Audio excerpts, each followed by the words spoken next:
So మా wife నిర్ణయం తీసుకోవడం తర్వాత నేను షిఫ్ట్ చేసి బిజినెస్ బిల్డ్ చేస్తున్నాను ప్యాషనేట్ గా.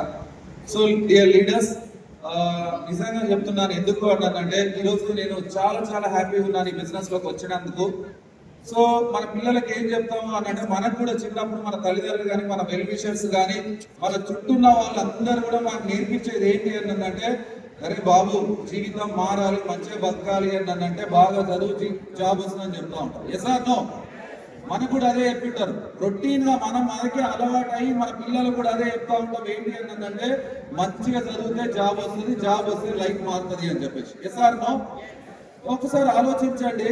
మరి నేను కానీ దాసారు కానీ ఒక దాదాపు 14 ఏళ్ళు 15 ఏళ్ళు అదే ఉద్యోగం చేసి అక్కడ డ్రీమ్స్ ఫుల్ఫిల్ కాక ఇంకేదైనా అవకాశం దొరికితే బాగుండు లైఫ్ లో మారడానికి అని చెప్పేసి వెతికి వెతికి వెతికి విన్నింగ్ టీమ్ అనే ఒక ఆపర్చునిటీ, విన్నింగ్ టీమ్ అనే ఒక ప్లాట్ఫామ్ ద్వారా వెస్టేజ్ అనే అవకాశం వచ్చింది. ఈ రోజు ఈ బిజినెస్ లో మా డ్రీమ్స్ అన్ని కూడా ఒకటి తర్వాత ఒకటి ఫుల్ఫిల్ అవ్వగలుగుతున్నాయి. Yes or no? Yes. So ఆలోచించండి సార్, మీకు 72,000 80,000 జీతం వస్తుంది కదా, అందులో ఏం ఉంది అని అనుకుంటారు. కానీ సో 1 మార్కు 2 మార్కుల కాడ జాబ్ మిస్ అయినామని అడగండి, ఆ జాబ్ విలువ ఎంతను. Yes or no? 1వ మార్కు 2వ మార్కుల కాడ జాబ్ మిస్ అయినామని అడగండి, ఆ జాబ్ విలువ ఎంతనో. ఆయన అడిగితే చెప్తాడు, సార్ ఇంకొంచెం బాగా చదివింటే నాకు జాబ్ వచ్చేది, ఇంకొంచెం బాగా కష్టపడింటే నా ఈవెంట్స్ వచ్చేది, నేను పాస్ అయ్యేవాడిని, మీలాగా నేను జాబ్ చేసేవాడిని అని అనుకుంటాను. కానీ నేను అలాంటి జాబ్ వదిలేసి ఈరోజు ప్యాషనేట్ గా ఈ బిజినెస్ లో బిల్డ్ చేయగలుగుతున్నాం. ఎందుకు అంటే మీకు వచ్చిన వెస్టేజ్ అనే అవకాశం గురించి పూర్తిగా మేము తెలుసుకున్నాం. డైరెక్ట్ సేలింగ్ ఇండస్ట్రీలో ఏముంది, ఎంత డబ్బులు ఉన్నాయి, ఎలా లైఫ్ మారుతుంది అని చెప్పేసి ఇలాంటి కొన్ని మీటింగ్స్ అటెండ్ అయ్యి మేము తెలుసుకొని, సో మా ప్యాషన్ అనుకొని వచ్చిన ఉద్యోగాన్ని సైతం పక్కన పెట్టి ఈ ప్యాషనబుల్ గా ఈ బిజినెస్ బిల్డ్ చేయగలుగుతున్నాం డియర్ లీడర్స్. ఎందుకు అన్నానంటే, ఎస్, సో ఎందుకు అన్నానంటే డైరెక్ట్ సేలింగ్ ఇండస్ట్రీలో మనం చాలా నోటిఫికేషన్ చూస్తాం. తెలంగాణ గవర్నమెంట్ కానీ, స్టేట్ గవర్నమెంట్ కానీ, సెంట్రల్ గవర్నమెంట్ కానీ పేపర్లో నోటిఫికేషన్ చూస్తాం.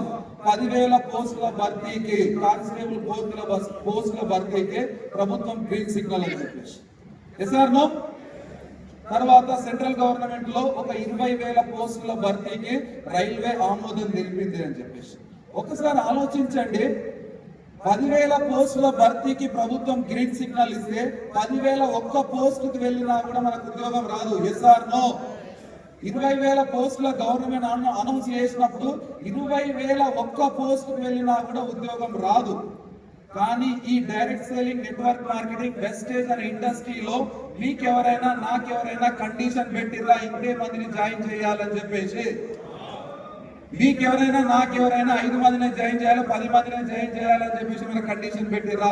మీ సత్తా ఉంటే ఎంత మందినైనా జాయిన్ చేసి ఎంత మందినైనా జీవితాలను మార్చే ఇండస్ట్రీ ఎలాంటి ఇండస్ట్రీ అంటే అలాంటి ఇండస్ట్రీ వెస్టేజ్. ఆలోచన చేయండి. తర్వాత డియర్ లీడర్స్, ఇందాక సార్ చెప్పిండు సత్యనారాయణ సార్, ఏంటి అంటే సార్ ఏ గవర్నమెంట్ లో అయినా కూడా ఒక పోస్టును భర్తీ చేయాలి అంటే సీఎం కానీ, పిఎం కానీ, కొంత ఐఏఎస్ లకు కానీ సో అథారిటీ ఉండదు ఒక ఎంప్లాయ్మెంట్ లో క్రియేట్ చేయడానికి. కానీ ఈ ఇండస్ట్రీకి వచ్చిన తర్వాత రిక్రూట్మెంట్ చేసే authority direct selling and Vestige లో కానీ ఆ రిక్రూట్మెంట్ అథారిటీ మీకు కానీ, మీ అప్లైన్ కానీ, నాకు కానీ సమానంగా ఉంది. Yes or no? Recruitment power ఎవరికి ఉంది? రిక్రూట్మెంట్ పవర్ ఎవరికి ఉంది? మనకు ఉంది. కానీ ఈ ఇండస్ట్రీలోకి వచ్చిన తర్వాత అర్థమైంది, జాబ్ లో ఒక 70,000-70,000 జీతం ఉండే ఆర్డినరీ లైఫ్ లీడ్ చేస్తా ఉంటాం. మీకు ఒక బెస్ట్ ఎగ్జాంపుల్ చెప్తా. మా వైపుకి షాపింగ్ అంటే చాలా ఇష్టం. నేను జాబ్ లో ఉన్నప్పుడు షాపింగ్ అంటే బాగా ఇష్టం ఉండే. షాపింగ్ తీసుకపోతే ఏం చేస్తుండే తెలుసా? సో ఆమె దగ్గరలో ఉండి షాపింగ్ చేపిస్తుండే. ఎందుకు అంటే ఆమె చీర వేయంగానే నేను సెకండ్ లో ఆ చీర ప్రైస్ వస్తుంది. విత్ ఇన్ సెకండ్ లో పక్క కూడా జరగకుండా విత్ ఇన్ సెకండ్ లో చీర ప్రైస్ చూసి వచ్చి ఈ చీర బాగుంది కానీ నీకు మాత్రం సెట్గా అస్సలే సెట్గా అని చెప్తుంది. తర్వాత ఇంకా కౌంటర్ కాడికి వెళ్ళాక నెక్స్ట్ సెకండ్ అక్కడికి వెళ్ళి ఇంకా దాని ప్రైస్ చీర అయ్యాకనే ప్రైస్ చూస్తుంది, ఇది బాగలేదని చెప్తుంది. సో నిజంగా ఆమె షాపింగ్ చేస్తుంటే సెంట్రల్ ఏసీ ఉన్నా కూడా నాకు చెమటలు పట్టేది. సెంట్రల్ ఏసీ ఇక్కడ నుంచి గాలి వస్తున్నా కూడా నాకు చెమటలు పట్టేది. అడుగున చీర వేయగానే పర్సు చెక్ చేస్తుంది, కౌంట్ ఎన్ని ఉన్నాయి అందులో 5,000, ఈమెనేమో 10,000 అంటుంది. ఎక్కడ పోవాలి? ఇది బాగలేదు, ఇది బాగలేదని చెప్పేవాడిని. కానీ ఈ రోజు ఒక 4 ఏళ్ళ ఇండస్ట్రీలోకి వచ్చి 2 ఏళ్ళు పార్ట్ టైం చేసినాను, 2 ఏళ్ల నుంచి ఫుల్ టైం చేసినాను. ఇండస్ట్రీలోకి వచ్చి ఎట్లా పోతా అన్నాడు, షాపింగ్కి వెళ్తే గాగుల్స్ పెట్టుకొని, ఆమె కూడా గాగుల్స్ పెట్టుకొని వెళ్ళిపోయిన తర్వాత ఏం చేస్తా అన్నదంటే అక్కడ కూర్చొని ఫ్లోర్లు ఉంటాయి కదా, నీకెంత శాతం అయితే అంత షాపింగ్ చేయని కార్డు ఇచ్చేస్తామో ఆమె 4 ఫ్లోర్లు తిరిగి తిరిగి తిరిగి దమ్మొచ్చి ఏదో ఒకటి కొనుక్కొని వస్తుంది. మనం రిస్క్ తీసుకోం, అవునా కదా? మనం ఎలాంటి రిస్క్ తీసుకోం. ఈ అవకాశం ద్వారా మా లైఫ్ ఇంతగా మారింది. ఒకనొక సిచ్యువేషన్ లో పిల్లల్ని తీసుకొని రెస్టారెంట్కి వెళ్తుండే, పిల్లల్ని తీసుకొని రెస్టారెంట్లకు వెళ్తే సో అక్కడ ఆ వెయిటర్ వచ్చేసి అని ముందే చెప్తుండే, మా పాపకు మెన్యూ, మా ఆమెకు మెన్యూ ఇవ్వద్దు, మా ఫ్యామిలీ కలిపి ఒకటే మెన్యూ ఇవ్వాలని పక్కకు పిలిచిపోయి చెప్తుండే. ఎందుకు అంటే ఆమె చిల్లీ 60 అంటది, ఈమె చికెన్ బిర్యానీ అంటది. మన దగ్గర బొక్క బిర్యానీ ఉంది, ఇక్కడ పర్సు బొక్క అవుతుంది. అందుకే నేను ఆమె చెప్తుండే ఒకటి సింగిల్ పీస్ అన్నట్టు ఒకటే చికెన్ బిర్యానీ తీసుకురా, అందులో తిని వెళ్ళిపోతున్నాం. కానీ ఈ రోజు నా లైఫ్ ఎంత మారింది అంటే, నాన్న వదిలేసి అడుగులోకి వదిలేసి ఈ శాతం అయితే తినంటే బిల్లు పెట్టడానికి నేను రెడీగా ఉన్నా అని చెప్తున్నా. ఎట్లా మీకు ఎంత అరిగితే అంత తినండి, ఎంత అరిగితే అంత ఎంజాయ్ చేయండి. ఒక 4-5 లక్షలు 4-5 లక్షలు వస్తున్నాయి ఎవ్రీ మంత్. ఒక్క చెక్ ఒక్క రెస్టారెంట్కి వెళ్దాం, మీరు డిసైడ్ అయితే నేను డిసైడ్ అని చెప్తున్నా. బాగుంటుందా లైఫ్? ఒకసారి ఆలోచించండి లీడర్స్. నేను వెస్టేజ్ అనే ఆపర్చునిటీ రాకముందు మా అక్కకు కానీ మా చెల్లెలకు కానీ ఎవ్వరికి కూడా ఒక స్వీపర్ పోస్ట్ కూడా నేను ఇప్పించలేదు. ఒక పోలీస్ స్టేషన్ లో నేను కానిస్టేబుల్, ఆర్డినరీ కానిస్టేబుల్, ఎవరికైనా సహాయం చేద్దామన్నా కూడా మనతో కాదు. ఎందుకు అన్నదంటే మనం ఇంటికి వెళ్ళాలి అంటే 500 తీసుకొని బస్సు ఎక్కుతుంటే 500 పోయేటప్పుడు 250 రూపాయలు, వచ్చేటప్పుడు 250 రూపాయలు.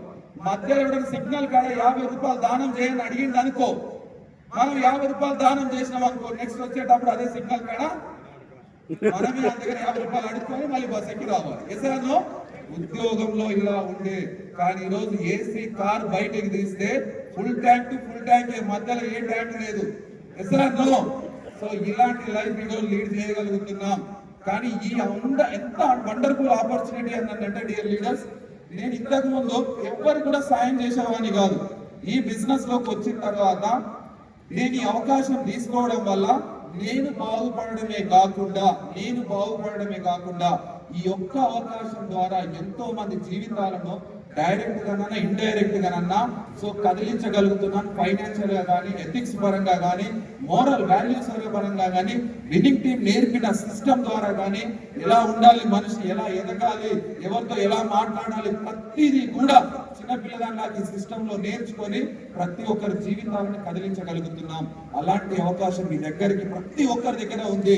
కానీ మనం ఏం చేస్తాము అన్నదంటే, పక్కింట్లో దగ్గర కారు ఉంది, శ్రీనివాస్ వడ్డేమాన్ సార్కి అయితే మెర్సిడీస్ బెంచ్ కారు వచ్చింది, దాస్ సార్కి అయితే కారు వచ్చింది, ఇక్కడ కూర్చొని మనం ఏం ఆలోచిస్తాము అంటే మనతో నేడైతుంది అబ్బా ఇది అని ఆలోచిస్తాం. ఎస్ఆర్ను మనతో నేడైతుందని ఆలోచన చేస్తాం. పక్కింటో కొడుకు తండ్రితో కొట్లాడాడు, వెళ్ళిండు వేరే దగ్గర వెళ్ళి ఆడ వేరే దగ్గర 2 ప్లేట్లు తీసుకొని మన ఆయనతో పని లేదని ఉన్నాడు ఆడ. కానీ ఇంకొకటి వచ్చి మన ఇంటి పక్కన రెంట్ ఉంటే వాడిని మాత్రం బాగా చూస్తాం. ఎస్ఆర్ను మీకు తెలియని విషయం ఏంటంటే వాడు వాళ్ళ నాయనతో కొట్లాడికి వచ్చి వాడు కూడా వాళ్ళ నాయనతో కొట్లాడికి వచ్చి వాళ్ళు బాగా చూస్తాం. కానీ మీ దగ్గర వచ్చిన అవకాశం శ్రీనివాస్ వడ్డేమాన్ సార్ కంటే పెద్ద కారు తీసుకునే అవకాశం మీ దగ్గర ఉంది. Are you ready? yes are you ready? yes so plan చేయండి. మంచి ప్లాట్ఫామ్ ఇది. నిజంగా చెప్తున్నాను, గవర్నమెంట్ దగ్గర లేదు. ఇందాక సార్ చెప్పిండు 1% ఉద్యోగాలు ఉంటే 99% బయట ఎడ్యుకేషన్ క్వాలిఫికేషన్ల నుంచి కంప్లీట్ చేసుకొని సర్టిఫికేట్లు పట్టుకొని రోడ్డు మీద ఆకలి కేకలు వేస్తా ఉన్నారు. ఆకలి కేకలు ఉద్యోగులు కానీ వేస్తా ఉన్నారు. కానీ ఈ రోజు నీ దగ్గర ఒక వండర్ఫుల్ అవకాశం ఉంది. ఎంఎన్ దగ్గర పనిచేయాల్సిన అవసరం లేదు. నువ్వే ఒక ఎంపైర్ క్రియేట్ చేసుకొని నువ్వే ఎంతమంది జీవితాలను నింపొచ్చు. Are you ready? yes thank you very much ఈ అవకాశం ఇచ్చినందుకు.